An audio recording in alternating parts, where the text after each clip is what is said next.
Hello, hello. Welcome back, everyone. Welcome back to the podcast. Hope you guys are having an amazing week. Let me tell you, the weather is getting warmer and my birthday is around the corner and I am older than fucking dirt. I know a lot of you follow me on social media and have said that I look very young for my age. Now I'm going to be 47 years old this year. Yeah. So I am that old. Okay. So I remember, 8-track tapes and vinyl records, which I know that stuff is still around, but yeah. So the weather's getting warmer. My kids are going to be going on spring break here in like 2 or 3 weeks. So yeah, this should be fun because, they'll be able to go outside and hang out in the park. Yeah. So let's do a little bit of housekeeping, shall we? So, if you haven't checked out the CT Educator YouTube channel, you are seriously missing out. Make sure you check out the YouTube channel. I have posted a lot of good content. A lot of the video portions of this podcast are up on the channel. There is a masterclass that I taught on there. So make sure you guys check that out. Okay. It's a lot of great information. And I'm also getting ready to add some live Q&A at the end of the weeks. And just so you guys can come get your CT questions answered. I'll be answering, any DMs, emails, you name it. Okay. So I will be doing that. All right. Also, come join the live event.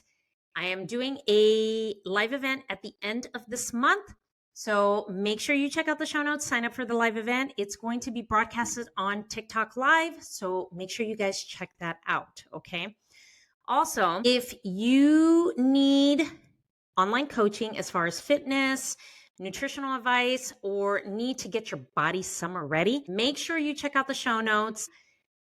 My boyfriend, who is a personal trainer, he's an online fitness coach. He gets you amazing results. And I know I personally train with him in my form, and my technique has been tweaked, and he has gotten me in better shape than when I was doing it by myself. So there is a form you can fill out. I will link all of his socials. If you have any questions, if you want to sign up for his program, he offers 12 weeks of coaching. He will get you summer ready. He's the real deal, guys. He's really good. Okay. So everything will be in the show notes. So go check him out. Now, in today's episode, we're going to be talking about debunking CT myths that could be blocking your success to being an awesome technologist. So we're going to be talking about some CT myths. And I know this might trigger some of you if, as far as, how long you've been listening to me. Okay. So we're going to be talking about CT myths. So the first myth that I'm going to be talking about, and I'm going to share a personal story at the end as well. Okay. So are CT programs, are they really needed? And is on the job training better than a CT program? So let's kind of break this down. Okay. So I know there's quite a few CT programs that exist around the country. I know there's about 4 colleges, I believe, and like 1 university in the state that I live in currently in Illinois that does offer CT programs, and you can get a certificate if you already have a degree, right? So I have seen the curriculum on how these CT programs are designed and how they are set up.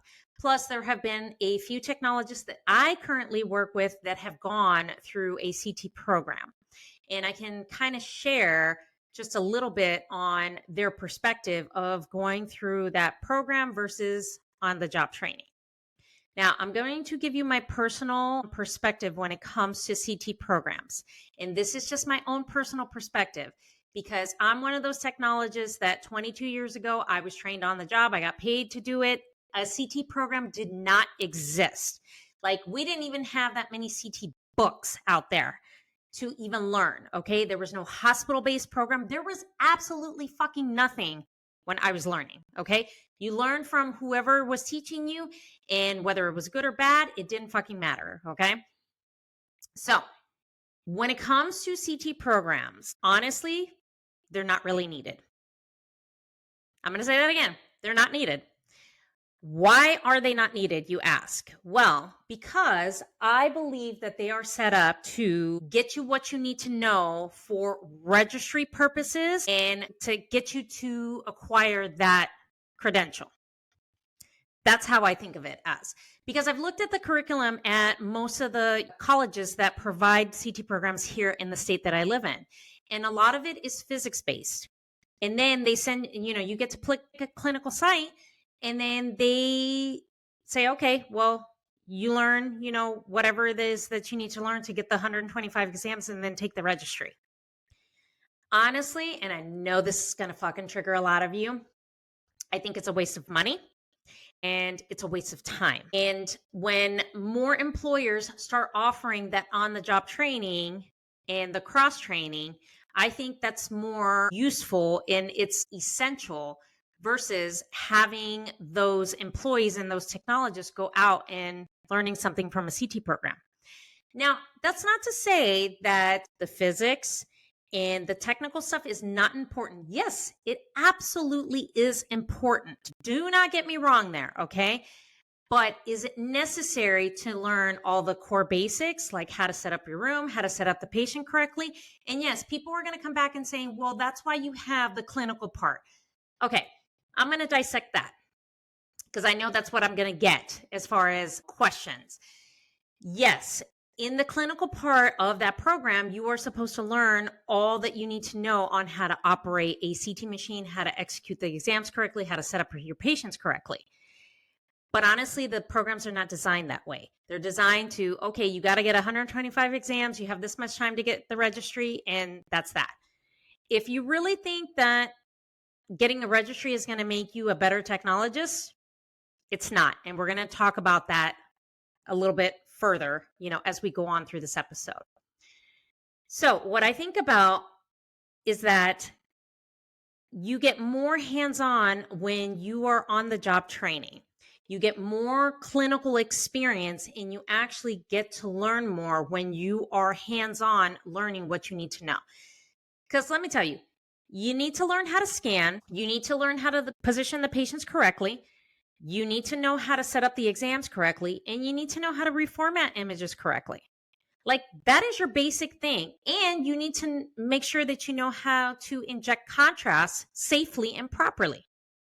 Those are the things that you need to know. That's why I've built an entire coaching and mentorship program around those basic principles. Because I can tell you, those CT programs, they're basically made out to, okay, you need all the technical stuff, you need this, that. It's basically just to get you to pass the registry. It's not going to show you how to be a better technologist. And that's where I come in to fill in that gap and to make sure that I teach you the proper way, because a lot of these programs do not do that. A lot of these programs want to acquire the students, get the money, and pump them out. That's going to be a harsh reality for a lot of you. Oh, well, okay? But that is the God honest truth, and that is what I stand on. Because I have seen it firsthand, and I can tell you, I have a friend of mine that's a technologist, spent $30,000 getting a bachelor's degree in CT. Okay, so medical imaging bachelor's degree, and they got a certificate in CT. He said he learned more on the job than going through that program, and spent 30 grand. So just let that sink in for a little bit. Okay, so as far as the length of training for both, I know most CT programs are like a year, okay? And on the job, it depends on each site, whether they give you 8 weeks of training, they give you 12 weeks of training, or they give you 16 weeks of training. Most places give you like 8 weeks of training. I can tell you that's nearly not enough. For a new technologist, that is not enough to learn everything you need to know.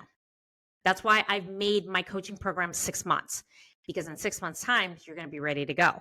And in 6 months' time, you might want to take a traveling job or go to another facility. Length of training is also a myth. They say, oh, well, you train for 8 weeks and then you'll be good. Bullshit, you won't. Okay? I've seen a lot of technologists out there get 8 weeks of training and cannot operate on their own on a shift. So do not believe the hype, because that's not true. Okay? 2 months of training is not enough.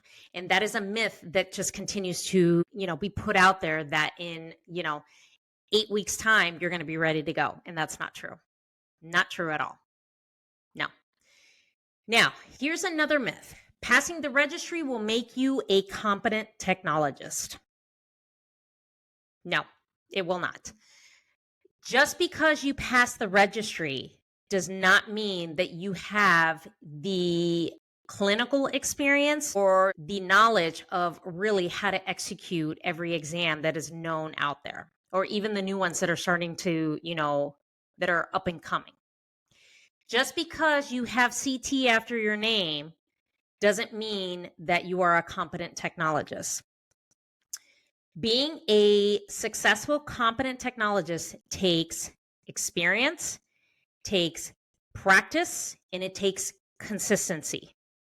Okay, let me say those again. Practice, experience, and consistency. Those are the three things you need to have.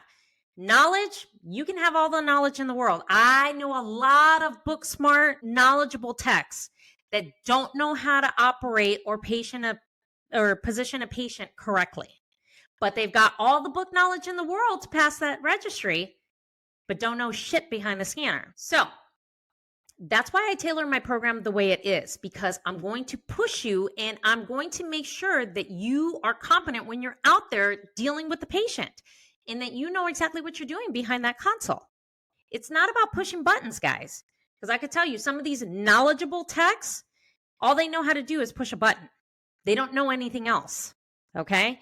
And that is not to, take a stab at anybody, but it's the truth. So we need to be truthful on how it really is.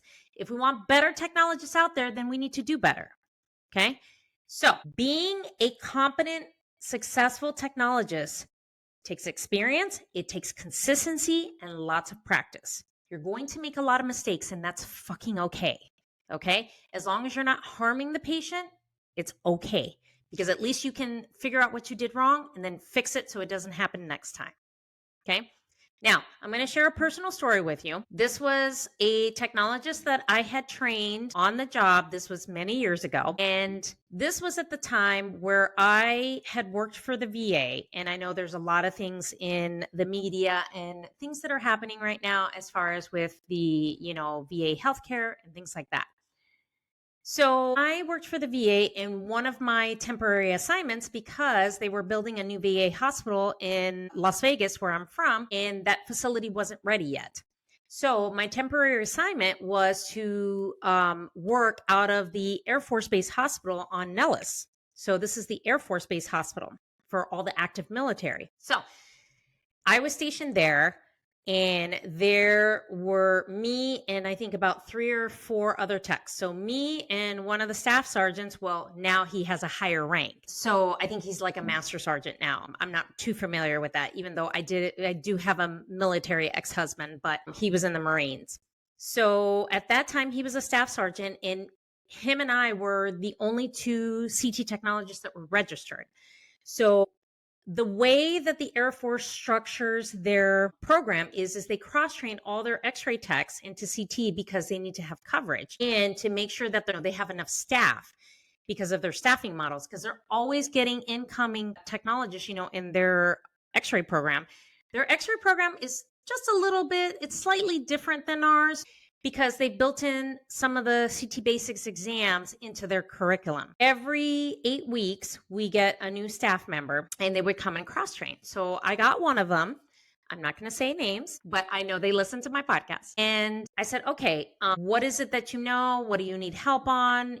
How can I assist you? Like, where, do you have a checklist? Like, what is it that we need to get you up to speed on? And he says, okay, well, I know I've been doing this and this and this. And so I said, okay. So I guess we were doing like this PE study or something like that. And so he says, okay, so we're going to do X, Y, and Z. I said, oh, hold on. And I said, who told you have to do X, Y, and Z? He says, oh, well, the other no. I said, this is what you're going to do. You have to make sure that you center properly. Now, the amount of contrast versus saline, like you have to give like an equal amount ratio. Like you have to make sure that you test inject that IV. Make sure you do this. Make sure you do that. He's like, I didn't realize that. So we kind of tweaked his training as far as what he was shown, because I guess he had been moonlighting through CT. And then finally he was like, okay, we're going to cross train him.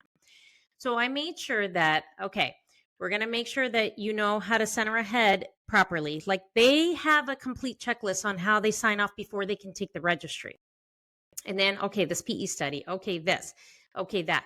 It's to make sure that they know exactly how to operate, because a lot of them were put on like second and third shift to cover these shifts that needed to be covered. And he struggled for a long time because he wasn't shown the proper way. And I said, no. And I said, you do not need to give a large volume of contrast just to get a decent PE study. And I'm like, this is a 64 slice. Like, you need to decrease the amount of contrast. Now, if we have a patient that's like 450 pounds, yeah, we might want to give him just a little bit more contrast because his heart is not going to work as best as somebody who doesn't have any heart issues. That's not to say that somebody who's like 110 pounds could have heart failure and, it's a shitty ass PE study. So what we did during that 8 weeks is we tweaked the way he scanned and tweaked the way he delivered contrast just so he got nice enhancement in his images. And with the right guidance, he was able to operate on that shift, no problem. Okay. That's why I say, guys, sometimes CT programs can be a disservice versus if you get paired up with a good technologist. That's how we do it. And this was more on the job training. And yes, this is a military personnel, but of course, he's still a human being anyway. And now he has excelled and, he has gone just more on the medical path in a different way. So this is what I mean that I went through a program. Yes, in their military program, not one of the CT programs, because their CT experience is looped into their X-ray program. So they kind of tweak things a little bit, with their X-ray programs in the military. It depends on which state you're in. This happened to be in the state of Nevada. So when I gave him that hands-on the job training, because we had him for 8 weeks and we were there every single day, I tweaked the way he scanned. I'm like, no, people are showing you the incorrect way. This is not how you do it. And then to make sure that he labeled all of his anatomy and making sure he knew what he was looking at, where his start and ending points are on certain exams that they wanted signed off on, and showed him some extra things. So sometimes CT programs can be a disservice. Sometimes they're not. Okay. They're not all bad. That's just my personal opinion. Okay. So that is it for this episode. I hope this episode was insightful. I know I kind of rambled a little bit, but I'm very passionate when I'm talking about CT myths, because they're all debunked. So as far as being a good technologist, you have to have a good coach and a good mentor to show you the right way. Okay. As always, if you're interested in my 6-month coaching program, everything is in the show notes. Everything I've talked about, the live event. If you want some fitness coaching from my boyfriend, make sure you check out the show notes. And as always, follow me on TikTok, Instagram, send me an email, DM if you have any questions. So thank you so much for listening to this episode, and I will chat with you in the next episode.